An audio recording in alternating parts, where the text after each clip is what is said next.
bukan hanya maju tetapi harus terpilih, dan terpilih harus bisa berbuat untuk partai dan masyarakat. Jadi ketua Bapilu ini asam lambung naik. Iya, asam lambung naik. Kolesterol naik. Ini dekat-dekat dengan rumah asam urat. Ini semua dekat-dekat dengan rumah sakit ini. Ya.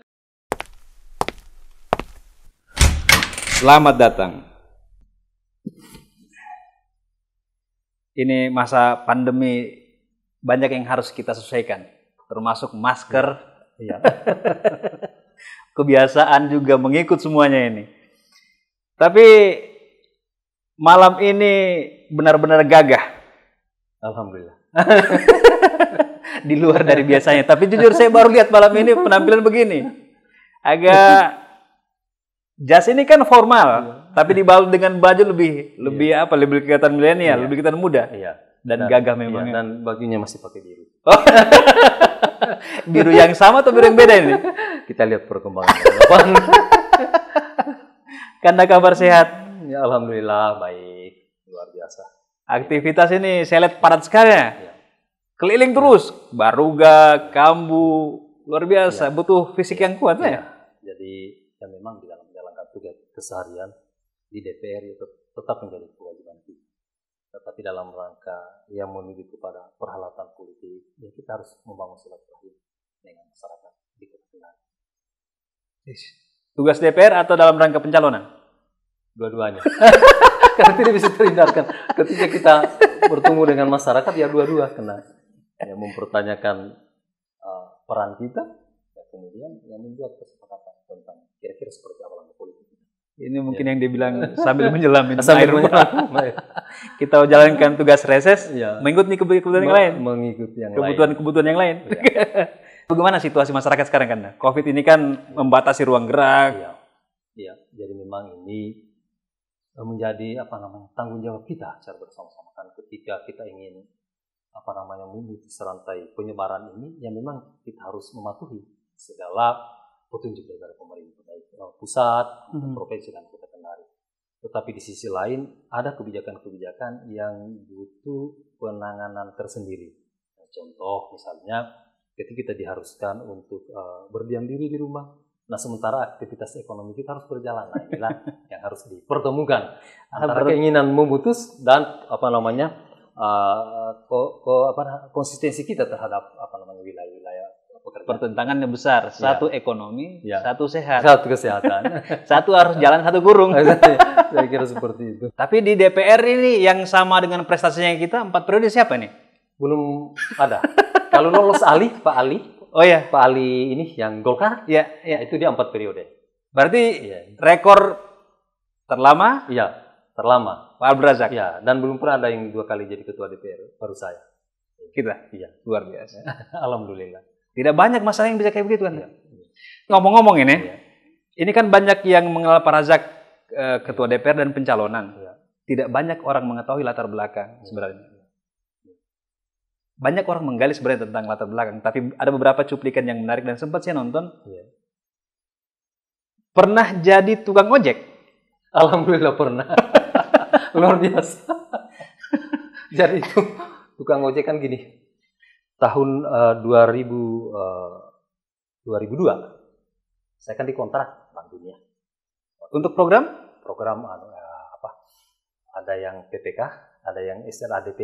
Yes, usaha tanilan kering. Kebetulan dari disiplin ilmu saya sarjana pertanian. Kena. Ya, ketika kontrak ini berhenti, ya tentunya kita tidak bisa berdiam diri, harus beraktivitas apapun yang penting itu halal. Disitulah saya jadi tukang ojek. Dan sangat berkesan sekali menjadi tukang ojek itu. Berawal dari tukang ojek itu kemudian pindah ke partai politik atau memang ada momentumnya? Sebenarnya ini momentum masuk di partai politik karena orang tua, karena seseorang atau seperti apa kan? Jadi pada saat reformasi tahun berapa? 97 ya?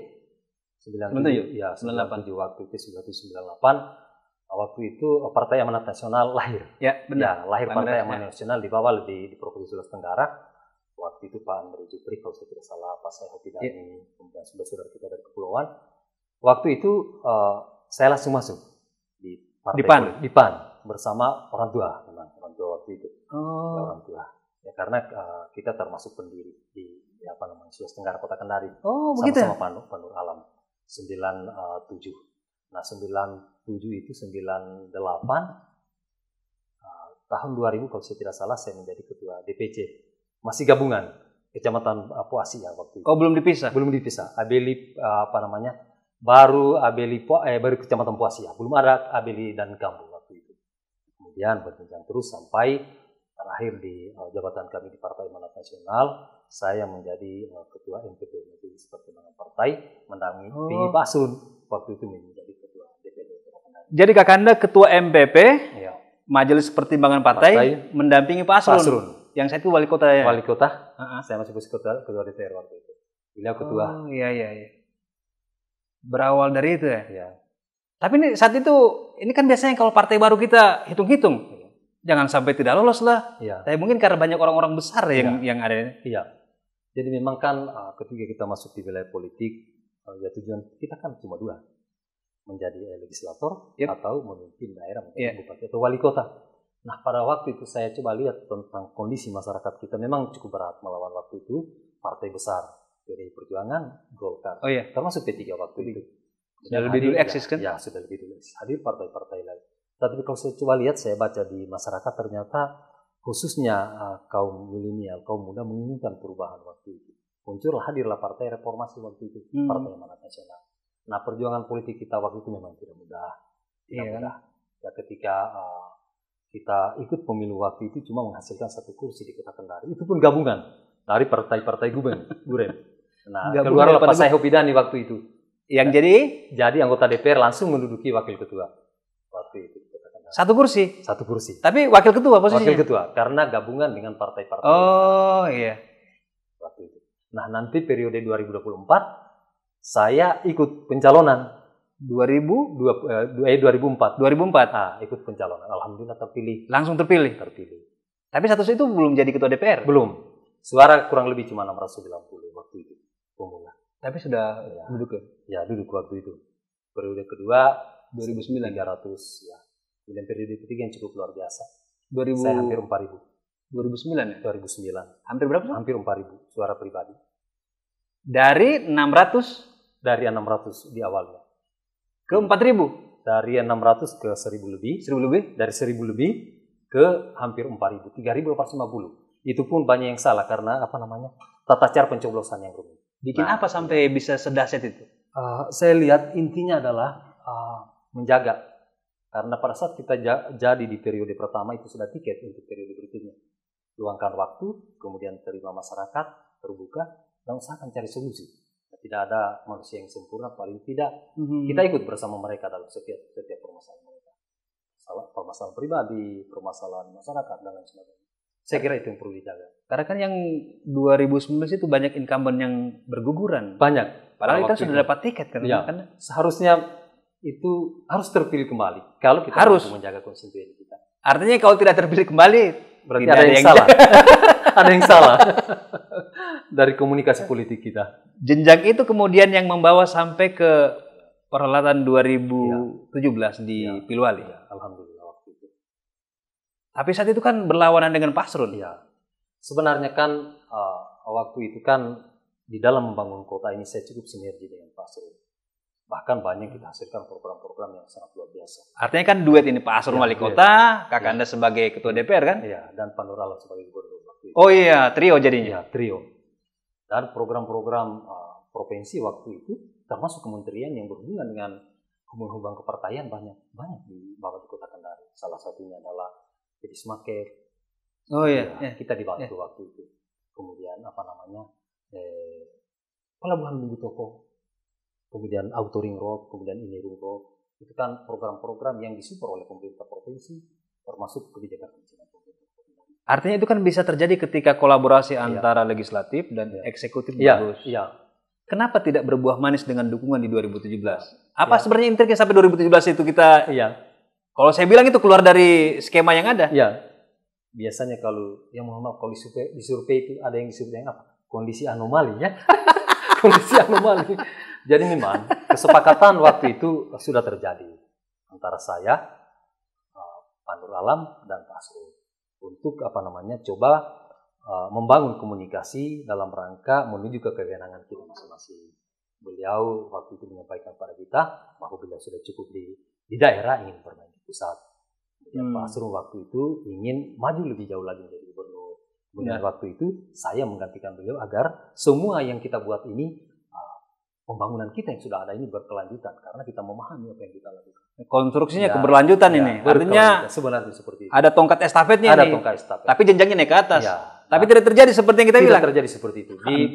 Di penghujung kita akan sudah masuk ke wilayah legitimasi sebagai calon, terjadi perbedaan pendapat. Tetapi itu dinamika menurut saya. Dinamika karena semua adalah semata-mata untuk kepentingan daerah. Tidak trauma atau tidak sakit hati dengan itu? Saya kira itu adalah bahagian dari yang menjadi evaluasi.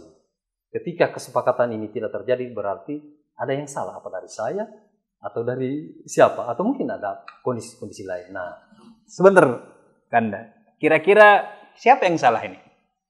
Kondisi waktu itu. Kenapa? Maksudnya kenapa bisa kondisi yang salah? Ya, karena gini, Partai Amanat Nasional waktu itu memang cukup dahsyat di Provinsi Sulawesi Tenggara. Bahkan hampir semua bupati itu adalah Partai Amanat. 9 dari 12 kabupaten kota itu milik PAN. Partai Amanat Nasional. Nah, ini sangat seksi sekali ya, untuk masuk di Partai Amanat Nasional, karena dukungan-dukungan ini akan sampai kepada pemilihan selanjutnya. Ada pemilihan gubernur, ada pemilihan presiden, Inilah yang dari menurut kacamata saya ini yang cukup bisa yang mempengaruhi waktu itu, sehingga DPP juga akan melihat dari sisi pandangan lain tentang keberadaan saya, meskipun waktu itu hampir semua survei saya menangkan, bahkan semua Dindanas tahu betul waktu itu, tetapi itu terabaikan karena mungkin ada komitmen lain yang harus tercipta antara kita sebagai kader, bukan hanya sekedar survei waktu itu dengan kepentingan yang lebih besar tentang negara ini. Artinya dari nilai mencukupi syarat, tapi memang ada beberapa hal yang tidak terpenuhi. Ya, dan itu dari keberadaan saya memang susah saya penuhi waktu itu. Dan inilah yang harus saya perbaiki jika seandainya saya maju di tahun 2020. Di perhelatan berikutnya ini. Insya Allah.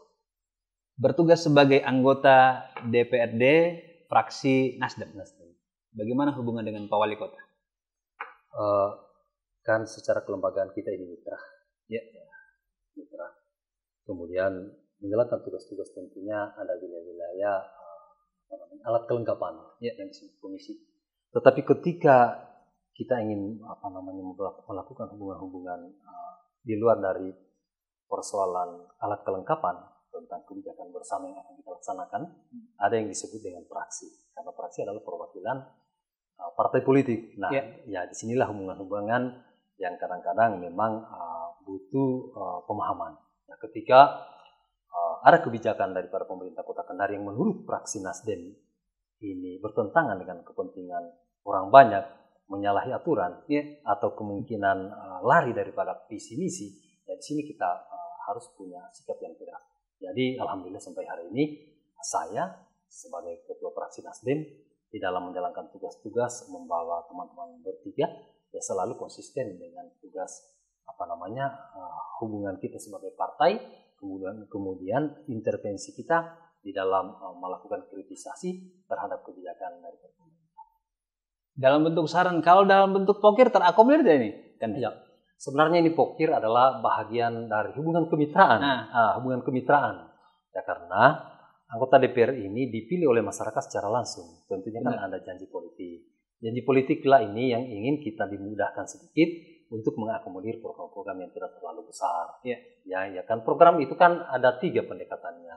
4 dengan reses. Yang pertama reses, yang kedua musrembang, yang ketiga adalah strategi dan inovasi.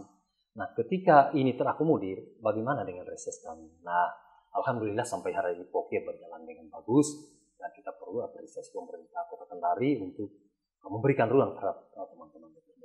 Masih terakomodir pokir-pokir ini? Sampai hari ini berjalan setelah kita tetapkan, tetapi masih ada beberapa yang belum dilaksanakan karena pertimbangan-pertimbangan teknis. Nah, mudah-mudahan tetapi perlu diingat bahwa ini sudah masuk ke akhir tahun anggaran.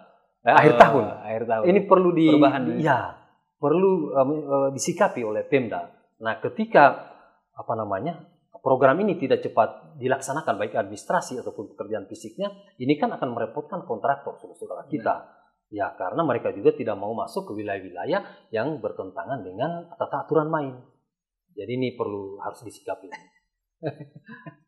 Dalam perjalanan sebagai mitra kerja ini, apa yang menjadi poin-poin pokok terhadap wali kota? Iya, saya melihat secara umum, artinya wali kota dan jajarannya. Yang paling terpenting adalah penetapan potensi PAD kita, kemudian penetapan belanja kita. Karena sejak saya masuk kembali di DPR, setelah saya jeda maju wali kota waktu itu, ada kondisi yang saya lihat tidak sama dengan kondisi pada saat saya. Ada perubahan? Ada perubahan. Dalam hal? Dalam hal penetapan belanja kita terhadap potensi anggaran kita. Tidak sesuai atau? Kita cenderung menetapkan belanja terlalu tinggi, sehingga defisit kita. Tentu. Targetnya terlalu tinggi, sementara potensi kita? Ya, kalau menurut saya, kan sama rumah tangga. Ketika uang kita per bulan 3 juta, maka paling tidak belanja kita jangan terlalu jauh dari itu. Karena kita akan nombok. Nah, ketika uang kita bisa atur, bisa kan APBD ini sebenarnya, PAD sebenarnya ini estimasi.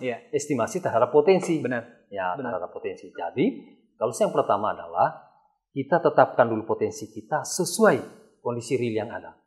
Benar. Ya, sehingga belanja kita betul-betul bisa kita realisasikan. Kalaupun ada defisit tidak akan terlalu besar karena akan bisa ditutupi dengan pendapatan yang lain seperti misalnya silpa atau mungkin ada dana-dana yang dari pusat atau dari provinsi.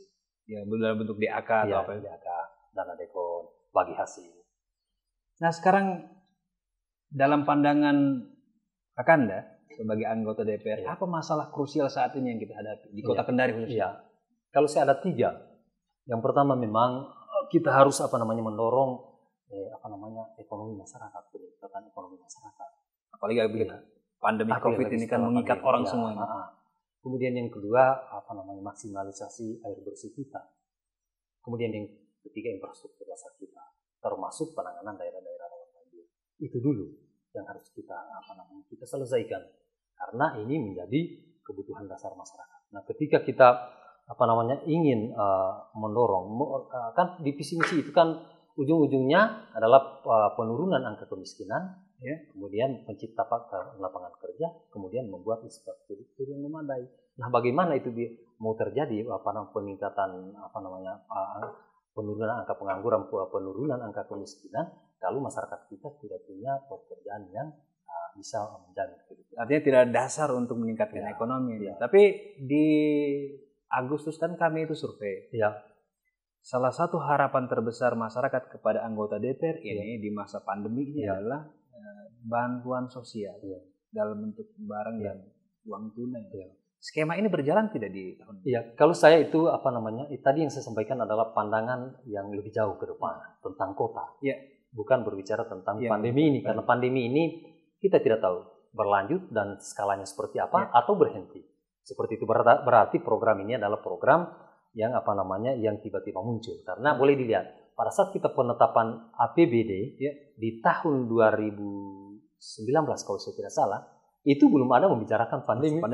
Corona belum ada membicarakan corona. Sehingga inilah yang membuat kelabakan kita sebagai anggota DPR termasuk pemerintah daerah, bagaimana tata kelola keuangan kita, sistem yang telah dibangun berdasarkan tata kelola keuangan kita, karena ini semua diperiksa dengan masuknya kondisi yang harus disempurnakannya. Karena jadi refokus semua ini. Seperti itu. Nah, kalau ada keinginan masyarakat seperti itu adalah keinginan saat ini. Kalau saya sepakat dengan kebijakan pemerintah pusat. Kita refocusing. Kita punya anggaran, kita alihkan kepada mereka. Bantuan 9 bahan pokok dan bantuan keuangan. Tetapi ini tidak akan berlaku secara terus-menerus. Karena kita akan memanjakan jangka pendek saja ini sebenarnya untuk mengatasi kelusuan ekonomi. Mengatasi kelusuan ekonomi, saya sepakat. Nah, tetapi ke depan, kalau memang kondisi ini tetap berjalan secara terus-menerus, tidak ada jalan lain. Perkuat ekonomi masyarakat, sehingga mereka bisa. Biasanya sebelum jadi anggota DPR itu, agak mudah kita temui. Sudah jadi anggota DPR susah kita temui. Dan biasanya seperti itu juga berdampak secara politik terhadap si anggotanya ini. Tahun berikutnya tidak dipilih. Iya, tahun berikutnya tidak dipilih. Seperti kita sampaikan kan, ya kalau tidak lanjut di periode berikutnya ada catatannya. Ada catatan. Dan itu yang berat. Nah, ke depan ini perhelatan politik akan berat, terutama di teman-teman DPR karena memang kondisi sudah tercipta di periode-periode sebelumnya, ya, tentang bagaimana pemilih-pemilih yang pragmatis, kemudian harus ada mohon maaf, saya sampaikan ada minus politiknya, dan ini yang mempengaruhi pilihan-pilihan masyarakat. Yang sebenarnya kita inginkan agar kiranya DPR kita yang masuk itu adalah yang berkualitas, tanpa diintervensi oleh pendekatan yang lain yang saya sering sampaikan, berjuang. Ya, berjuang itu beras, baju, dan uang. Nah, kadang-kadang mempengaruhi pilihan politik. Beras, baju, dan uang. Berjuang. Berjuang. Menarik ini. Kosakata baru ini, berjuang. Beras, baju, dan uang. Tapi ngomong-ngomong sekarang, dinamika di internal Nasdem sejuk, panas, hangat, atau seperti apa ini? Ya. Tadi saya minum air ini. Saya di rumah minum air hangat. Saya minum ini agak sedikit tidak dingin tapi tidak hangat. Oh gitu. Ya. Ternyata di Nanas memang kita harus merasakan itu semua. Nah, itu yang disebut dengan dinamika. Nah, ketika dinamika ada, maka sebuah organisasi ataupun lingkungan itu pasti hidup. Tergantung cara kita mengelola. Nasdem hari ini cukup bagus saya lihat, apalagi dengan setelah kita terjadi pergantian dari para kepemimpinan dari kakak Tony Herdiansah dipimpin oleh kakak Ali Masih. Ini adalah dinamika dalam rangka memberikan perubahan tubuh Nasdem Provinsi Sulawesi Tenggara. Apa tidak terkait dengan kekalahan Pak Tony di Kolaka Timur? Ya, jadi begini, Nasdem ini selain daripada kita dorong pilkada, tidak bisa juga terhindarkan dari prestasi yang dicapai. Jadi ada penilaian? Ada penilaian. Dan ini berlaku semua. Karena Nasdem ini, saya kan dari Partai Amanat Nasional, kemudian ke Nasdem, dua-dua punya kelebihan. PAN punya kelebihan, Nasdem punya kelebihan. Termasuk partai-partai politik yang lain. Nah, tentang tadi apa yang disampaikan di Nas tentang apakah ini dia berdampak terhadap kekalahan Pak Tony, saya kira mungkin tidak.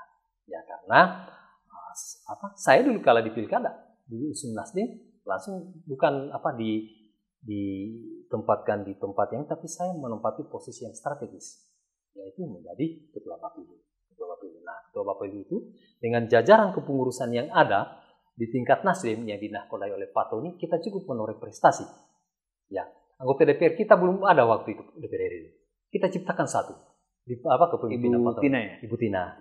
Kemudian DPR provinsi kita dari 3 menjadi 5. Iya, 5. Ya, DPR kabupaten kota dari 27 menjadi 55. Ini prestasi secara kelembagaan, tetapi di situ ada kepemimpinan Pak Tony.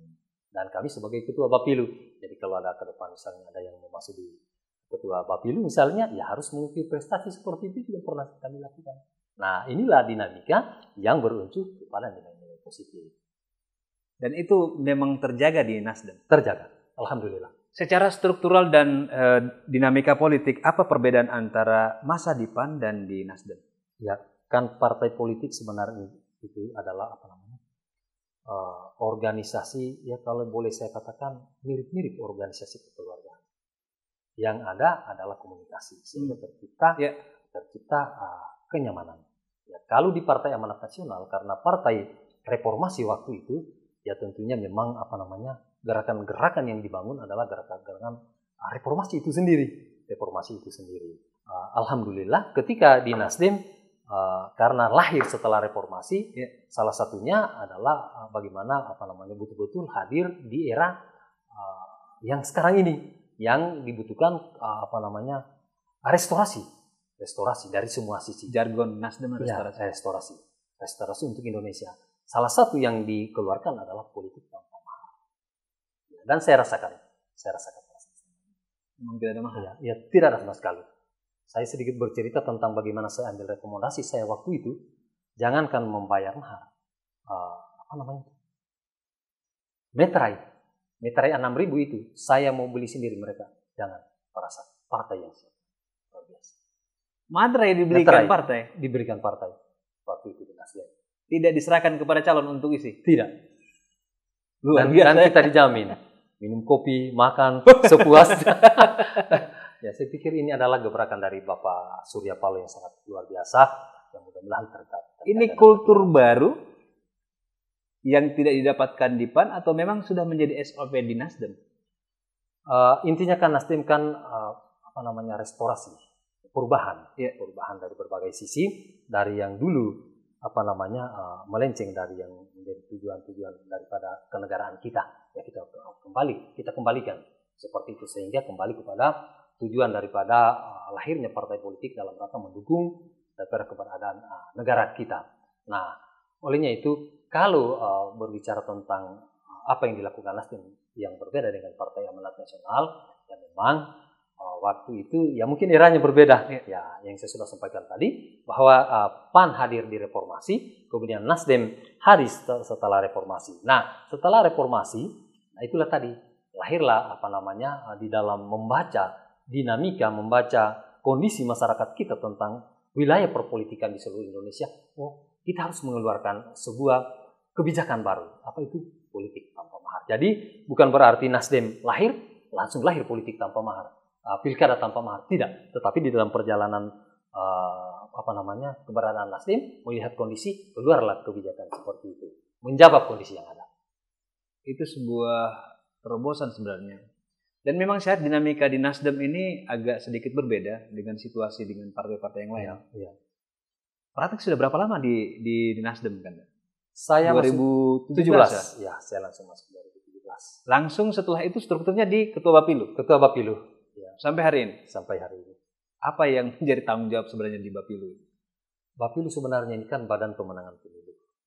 Berarti yang paling terpenting adalah kehadiran kita di situ. Orang merasa bahwa kita hadir di situ, orang tertarik masuk di Partai Nasdem. Itu tidak bisa terhindarkan. Ketika Pak Rasak masuk di Partai Nasdem, maka terjadi dukungan dari berbagai sisi untuk rame-rame Nasdem untuk ikut berjuang di Nasdem. Itu dulu. Jadi ketika kita berada di Bapilu ini memang kita harus betul-betul menjadi kayak panutan agar kiranya orang masuk di magnet Nasdem. lah. Ya, kayak magnet seperti itu. Agar masuk. Nah, menyangkut apa yang akan kita lakukan, saya kira sudah sangat jelas di anggaran dasar anggaran rumah tangga. Tetapi apapun kita akan terjemahkan anggaran dasar anggaran rumah tangga, kalau kehadiran kita di situ tidak mampu menarik orang lain, itu akan pasti jadi catatan tersendiri. Menjadi kurang dukungan. Hal yang paling berat selama menjadi atau menjabat Ketua Bapilu, ya, pengalaman nyata ini, ya, mengatur pilkada dan mengatur pencalekan. Kolesterol naik. Karena semua ingin nomor 1. Semua ingin diakomodir. Nah, sementara kursi terbatas. Asam urat naik. Asam lambung naik. Iya. Dan sangat luar biasa. Dan waktu itu kenapa saya dipasang di Bapilu? Untuk menetralisir kondisi ini. Karena setelah kita pilkada waktu itu, sedikit hari lagi pemilu. Nah, disitulah saya dianggap mampu untuk memanage ini semua. Dengan satu sisi kita mampu menarik orang, tetapi di sisi lain orang yang tertarik ini juga rame-rame mau masuk caleg. Nah, disinilah peran kita untuk memberi pengertian kepada mereka, karena caleg ini bukan hanya maju tetapi harus terpilih, dan terpilih harus bisa berbuat untuk partai dan masyarakat. Jadi Ketua Bapilu ini asam lambung naik. Ya, asam lambung naik. Kolesterol naik. Ini dekat-dekat dengan rumah asam urat. Ini semua dekat-dekat dengan rumah sakit ini. Ya, tetapi itulah tanggung jawab yang mudah-mudahan ke depan, karena saya juga mendengar ada dinamika bahwa kita akan terjadi perubahan di situ. Bagi yang menggantikan kita, ya siap-siap asam lambung naik, siap-siap kolesterol naik, dan siap-siap untuk memenangkan target seperti yang pernah kami menangkan bersama Pak Prabowo. Karena kehadiran kita untuk merubah struktur, tentu kita harus punya target meningkatkan apa yang kita. Jangan sama, ya. harus lebih. Apalagi targetnya di bawah itu kan, itu kemunduran sebenarnya. Ya, kemunduran. Dan saya ditempatkan di mana saja, kita akan tetap mendukung demi kepentingan partai. Jadi Nasdem dalam beberapa hari terakhir ini, kami melihat ada berita tentang pergantian ketua Bapilu. Iya. Memang benar beritanya atau memang berita koran ini? Jadi gini, memang kita melaksanakan rapat koordinasi wilayah di tingkat provinsi Sulawesi Tenggara, dirangkaikan dengan pelantikan Kakak Ali Masih sebagai ketua baru, ya, menggantikan Pak Tony. Kakak Tony. Nah, tetapi yang dilantikan cuma Pak Ali Masih. Struktur selanjutnya ini belum dibicarakan dan kita juga belum pegang. Jadi sampai hari ini saya sebagai ketua Bapilu ya masih legalitasnya masih seperti itu, kemudian tetap menjalankan tugas-tugas. Kemarin juga saya mendampingi daripada Pak Arwin dalam rangka kita donor darah bersama. Donor bersama ini dilakukan oleh pemuda Garda Nasdem. Ya, dalam peran saya sebagai Bapilu dihadiri juga oleh sekretaris dan bendahara. Nah, itu membuktikan bahwa kita sampai hari ini masih menjalankan tugas-tugas sesuai dengan surat keputusan yang kita pegang. SK yang ada? SK yang ada, SK lama. Nah, karena kita belum melihat SK yang baru juga. Nah, kalaupun ada pemberitaan di berbagai media tentang penggantian kami sebagai ketua Bapilu, itu menurut saya adalah berita yang tidak bisa dipertanggungjawabkan. Nah, kalau sudah ada SK-nya dan faktanya seperti itu baru kita lakukan langkah-langkah untuk menjalankan tugas-tugas kepartaian sesuai di mana kita ditempatkan di partai itu sendiri. Sampai hari ini, kalau misalnya taruhlah saya ditempatkan di wakil ketua apa sajalah. Nah, melaksanakan tugas untuk wakil ketua yang baru kita tidak punya dasar. Nah, hari ini kita berdasar kepada SK yang lama. Secara de jure masih ya, Kakanda ya. Ini ada berita yang di searching kemarin, jadi ada 2 yang jadi polemik. Ini Sekretaris Nasdem Sultra Abdul Razak masih jabat ketua Bapilu. Nah, di berita yang lain posisi Abdul Razak digeser LM Rajiun Tumada sebagai ketua Bapilu Nasdem Sultra. Calon pengganti the next atau seperti apa? Memang benar ini? Ini yang susah kami jawab. Karena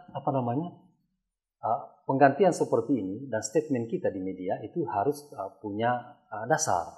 Nah, dasarnya ini adalah kita harus memegang SK.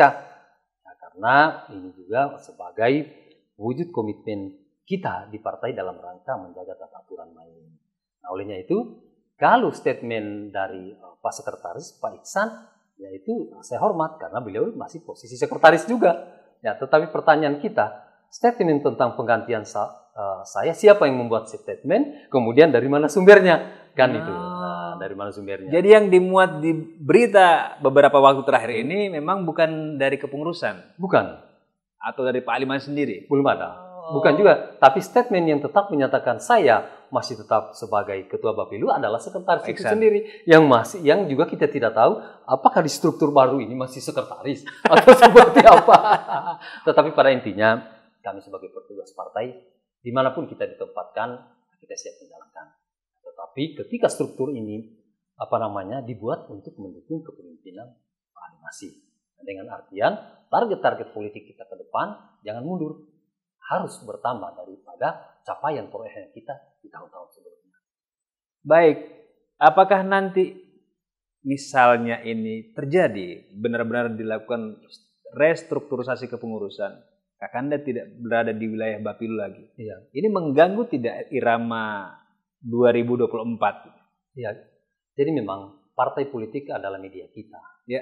Media dalam rangka membawa kepentingan politik, bahkan sebagai syarat legalitas kita untuk mendaftar di Pilkada tahun 2024. Benar. Tetapi yang ingin saya tegaskan, ketika saya dari Partai Amanat Nasional, waktu itu tidak terakomodir, Partai Nasdem kan menjemput saya dengan berbagai komunikasi yang kita bangun. Ini yang saya masih jaga sampai hari ini. Nah, dan perlu diingat, saya dengan niatan yang tulus, saya tetap akan maju wali kota ke depan. Nah, Dan harus diingat juga kepada kita secara bersama-sama, apakah itu partai politik ataupun lembaga, bahkan masyarakat umum di Kota Kendari, bahwa kita didahului dulu oleh pemilihan legislatif. Untuk memperoleh syarat kursi untuk pencalonan ke pilkada berikutnya. Mohon maaf, ketika saya cuma melihat yang saya ciptakan di Kota Kendari terhadap caleg-caleg Nasdem, hampir semua adalah orang-orang pirwali saya yang waktu itu bergerak menciptakan. Ini perlu menjadi pertimbangan kita, termasuk pertimbangan Partai Nasdem. Artinya kedepannya Nasdem mesti memikirkan dengan baik, terutama bagaimana misal kita bicara lingkup kecil, Kota Kendari. Jadi memang harus ada keputusan-keputusan yang tepat gitu dia. Ketika pergantian dilakukan. Tapi kan biasanya kalau sudah pergantian kepengurusan, Bapilu, itu biasanya kan menyangkut keputusan 2024 ini. Secara pribadi terganggu tidak? Kalau saya tidak terganggu. Niatnya sudah lurus ini? Sudah lurus. Dan itu tadi, kondisi 2017 beda dengan kondisi 2024. 2017 kita diperhadapkan dengan kursi yang ada. Suka atau tidak suka, kursi itu yang akan kita pakai mendaftar. Tetapi di 2024, semua pergantian struktur bukan cuma di Nasdem, di partai apapun, itu belum bisa untuk menjadikan dasar kursi yang mereka miliki sekarang untuk mendaftar di perhelatan politik tahun 2024 untuk pilkada. Tetapi harus berjuang dulu untuk memperoleh kursi itu sendiri. Jadi ketika kondisi-kondisi kita di satu sisi, ya karena tadi saya sampaikan bahwa seperti apapun keadaan saya di partai politik Nasdem, niatan saya tetap akan maju menjadi calon wali kota Kendari. Dan itu akan sebesar apapun badainya. Sebesar apapun badainya. Saya ini mau berandai-andai kan, misal Nasdem membuat keputusan yang berbeda dari apa yang kita pikirkan ini, tidak mencalonkan Anda, berhenti tidak pencalonan ini? Pertanyaan saya, bisa tidak Nasdem menjamin bahwa dia masih tetap akan memperoleh kursi di perhelatan caleg sebelum kita pilkada? Nah itu buat Nasdem ini, hati-hati buat keputusan. Kalau Abdul Razak tidak ada di situ. Ini penting. Ini penting. Karena perhelatan pilkada didahului oleh perhelatan pilcaleg. Di tahun yang sama kan? Di tahun yang sama. Artinya kan normatifnya pilkada itu November. Pileg itu Februari. Ini skema yang normal ini. Kan ada yang minta Mei dan ada ini. Kita menunggu keputusannya. Artinya kursi dulu ditetapkan baru pilkada. Bisa tidak dapat nilai yang sama. Nilai yang sama. Artinya kan sekarang ada 4 ini. Berkat kerjasama gitu dia. Tapi kan juga saya masih merekam poin-poin penting ketika pilgub, peran Pak Razak di Kota Kendari terhadap Pak Ali Masih. Dan saya yakin juga ini tetap akan menjadi pertimbangan Nasdem lah dalam kedepannya seperti apa. Saya kira seperti itu. Dengan badai apapun, Kakanda Razak tetap akan maju sebagai calon wali kota Kendari. Gitu. Tapi kita belum dapat deklarasi atau apa gitu. Bisa tidak ada deklarasi di ruangan ini? Sangat bisa. Oh ya? Sangat bisa. Coba kita dengarkan deklarasi seperti apa ini. Jadi di kesempatan ini para masyarakat Kota Kendari, termasuk lembaga-lembaga politik, partai politik, secara resmi saya sampaikan bahwa perhelatan politik tahun 2024 saya akan maju menjadi calon wali Kota Kendari. Wah, cakep sekali ini. Ini mudah-mudahan nanti ini menjadi cikal bakal katanya. Mimpi malam hari ini. Wah, ini kehormatan besar di meja The Halo Olympic Room ini kami mengundang Pak Razak ini. Apa mimpi nanti ke depan di 2024 ini? Jadi pertama memang saya tetap mengharap dukungan dari masyarakat Kota Kendari yang menurut saya ini tidak pernah luntur. Ketika waktu itu suara kita kurang lebih 56.000 56.000. Dan berdasarkan survei daripada Halo Oleo Institute masih menggambarkan angka-angka seperti itu. Di saat itu. Kurang lebih seperti itu dengan persentase juga yang sama. Olehnya itu ketika kita diamanai dalam perhelatan politik tahun 2024, kita ingin membuat kota kita lebih dari hari ini, terutama bagaimana masyarakat bisa layak tinggal di dalamnya dengan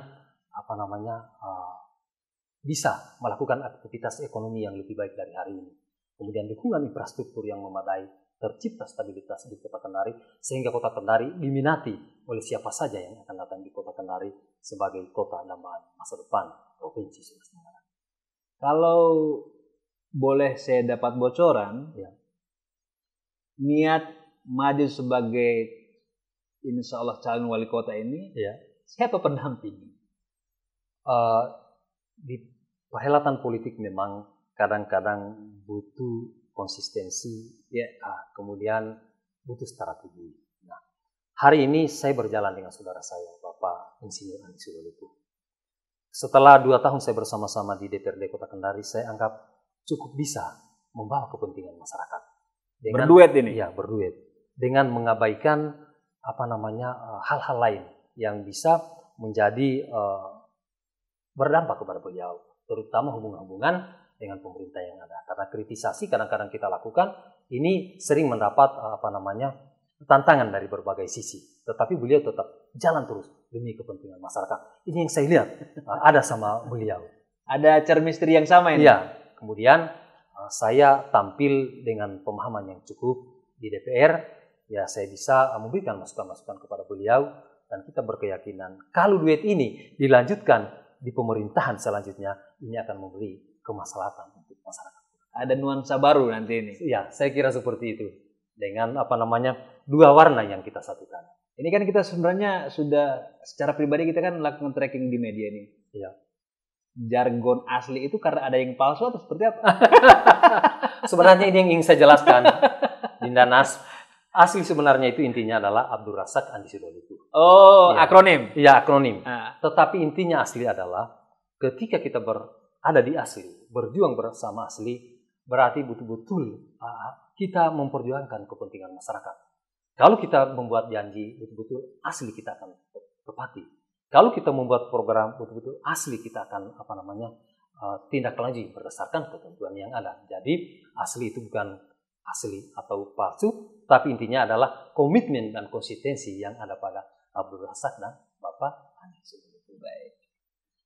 Misalnya Allah ridho dan kemudian terpilih, apa yang akan dilakukan? Ya, pertama kali. Ya. Karena target saya adalah mendorong perekonomian masyarakat. Ketika kita terpilih, kalau berbicara tentang infrastruktur mudah. Ketika kita berbicara jalan, mudah sekali. Kita programkan aksesnya kemana. Ya. Kemudian berbicara tentang genangan, kira-kira seperti apa. Kita akan buat drainasenya, kanal, dan lain sebagainya. Atau hubungkan ke tempat labuh kita. Tetapi yang paling terpenting bagaimana meningkatkan ekonomi masyarakat. Nah, di program saya sama dengan pemilihan wali kota Kendari yang lalu, ada yang saya sebut bengkel kreatif. Bengkel kreatif. Bengkel kreatif ini disediakan untuk pelaku-pelaku usaha, UMKM dan sekitarnya. Nah, itulah yang saya maksud tadi. Ketika kita terpilih, program utama kita adalah mendorong daripada ekonomi masyarakat. Karena bagus jalannya, kemudian tidak ada genangan. Bagaimana dengan makannya mereka? Bagaimana dengan sandangnya mereka? Bagaimana kesehatan mereka? Pendidikan mereka untuk membiayai?